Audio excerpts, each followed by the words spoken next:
East সিকিমের জুলুকের কাছে সমুদ্রপৃষ্ঠ থেকে ১৩,১২৩ ফিট উচ্চতায় একটি মন্দির রয়েছে, যে মন্দিরটি সম্পূর্ণ ভারতীয় সেনাবাহিনী দ্বারা পরিচালিত। মন্দিরটির নাম বাবা হরভজন সিং মন্দির, যে মন্দিরটি সর্বাধিক ওল্ড বাবা মন্দির হিসাবে পরিচিত।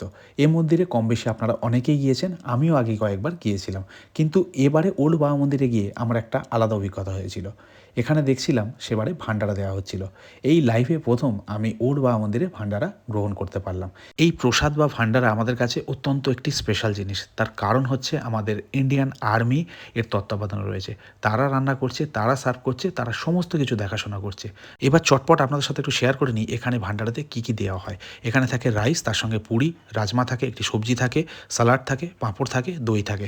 এতগুলো পদ এখানে বসে খেতে পাচ্ছেন, তার জন্য এই ভান্ডারা স্পেশাল একেবারেই না। এটি স্পেশাল কারণ আমাদের সেনাবাহিনী নিজেদের তত্ত্বাবধানে এই জিনিসটা করছেন। শুধুমাত্র তাদের জন্য না, যারা ঘুরতে আসছেন তাদের জন্য প্রতি রবিবার এই ভান্ডারার ব্যবস্থা তারা করেন। একটি রবিবার ওল্ড বাবা মন্দিরে হয়, একটি রবিবার নিউ বাবা মন্দিরে হয়।